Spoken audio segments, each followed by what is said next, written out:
मैं खलील अंसारी, आप देख रहे हैं जेकेएस न्यूज। दिल्ली के मुखर्जी नगर नेहरू विहार में बीजेपी ने कार्यकारिणी बैठक की, जिसमें तमाम बीजेपी के कार्यकर्ताओं को बुलाया गया और जो बजट पास किया गया है उस बजट के बारे में समझाया गया। साथ ही अब बीजेपी पार्टी के तमाम कार्यकर्ता जिन लोगों के समझ में ये बजट नहीं आया है उनको समझाने के लिए डोर टू डोर भी जाएंगे और जगह जगह आरडब्ल्यू के साथ मीटिंग करने की बात भी कही गई है।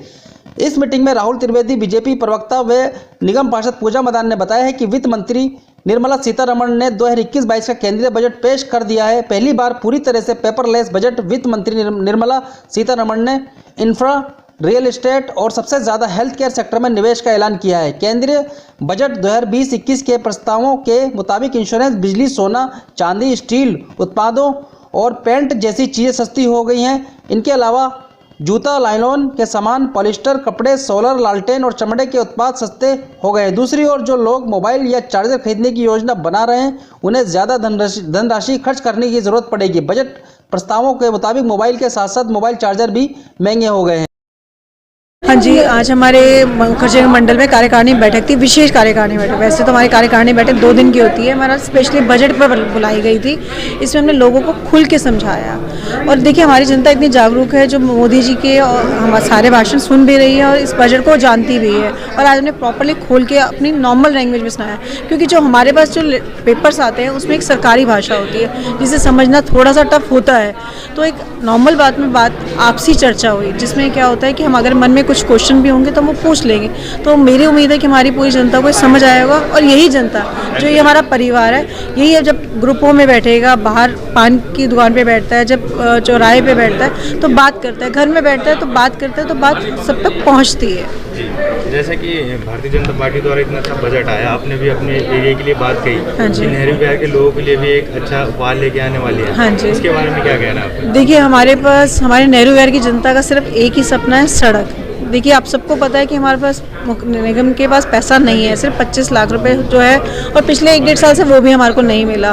तो देखिए हम उसमें लगे हुए हैं कि हो सके इसका हल जितनी जल्दी, क्योंकि मैं एलजी से भी इसकी मीटिंग कर चुकी हूँ, तो हो नहीं पाया। जो मेरे को फंड मिला उसमें मैंने रिपेयरिंग भी कराई। मगर एक छोटा तोहफा मैं अपनी नेहरू विहार की जनता को देने जा रही हूँ, जो कॉम्पैक्टर। देखिए अभी आपको पता होगा कि एमसीडी की हड़ताल चली 23 दिन तक लोगों को, जबकि लोग कहते हैं ना एमसीडी क्या करती है, आज मुझे समझ आता है कि एमसीडी बहुत कुछ करती है। 23 दिन झाड़ू नहीं लगा तो सब जगह गंद था। अभी हमारे वार्ड में भी देखिए है गंद। मैं ये नहीं कहूँगी कि बिल्कुल क्लीन हो गया है, मगर काफ़ी हद तक हमने उसे ज़ीरो करने की कोशिश में लगे हुए हैं और 2-4 दिन में बिल्कुल ज़ीरो हो जाएगा। और एक कॉम्पैक्टर का तोहफा जो हमारे, आप इस मंदिर से बाहर निकलते एक साइड पे जाएंगे तो कॉम्पैक्टर लग रहा है, जो हम मैक्सिमम जनता को 10 से 15 दिन में उनको उसको उपहार के रूप में देंगे, ताकि हमारा नेहरू विहार कूड़ा मुक्त हो सके। किसानों के मुद्दे पे क्या मैसेज देना चाहेंगे? देखिए मैं कहती हूँ कि किसान आंदोलन चल रहा है, इससे सिर्फ किसानों का आंदोलन बनाइए, हमारी राजनीतिक आंदोलन मत बनाइए, क्योंकि ये किसानों का, क्योंकि किसान तो अपने खेतों में बैठा काम कर रहा है। मैं ये नहीं कहती वहाँ किसान नहीं है, होगा, वहाँ भी किसान होगा, पर किसान की आड़ में जो गलत कार्रवाई हो रही है उसे मत कीजिए। एक ऐसा नेता जो हमारे किसानों के लिए सोच रहा है, जो उनके वहाँ से फसल ले जाने के लिए वहाँ से ट्रेनें चला रहा है। हमें राजनीति करने के लिए बहुत सारी चीज़ें मिलेंगी, मगर किसानों के लिए मत कीजिए, क्योंकि किसान एक ऐसा है जिसे हम कहते हैं जय जवान जय किसान। तो मैं तो कहूँगी कि किसानों के लिए कभी भी राजनीति मत कीजिए, क्योंकि वो हमारा अन्नदाता है। देखिए दिल्ली प्रदेश की तरफ से ये कहा गया है और हम लोगों को बताया गया था कि जो केंद्र सरकार का बजट पेश किया गया है उस बजट के लेकर हम सभी लोगों को एक प्रस्ताव पारित करना है अपनी कार्यकारिणी में और बताना है कि आखिर जो ये बजट आया है और इस कोविड काल के बाद जो बजट आया है वो कितने फायदेमंद है, इसका क्या मायने हैं। और वही चीज़ को लेकर, उसी बातों को लेकर आज मुखर्जी नगर मंडल की कार्यकारिणी की बैठक रखी गई थी। ये कार्यकारिणी बैठक बहुत ही सफल रही।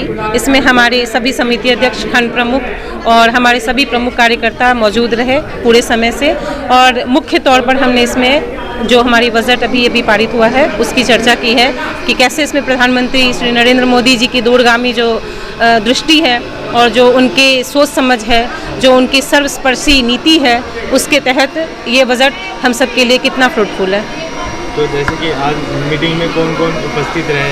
हमारी इस मीटिंग में ये जो कार्यकारिणी की बैठक थी, इसमें हमारी निगम पार्षद पूजा मदान जी, हमारे तिमारपुर विधानसभा के BL11 श्री अजीत कालिया जी मुख्य वक्ता के तौर पर उपस्थित रहे। इसके साथ ही हमारे मंडल के उपाध्यक्ष, मीडिया प्रमुख विधानसभा के श्री राहुल त्रिवेदी जी और हमारे सभी खंड प्रमुख और पूरे मंडल की मेन टीम के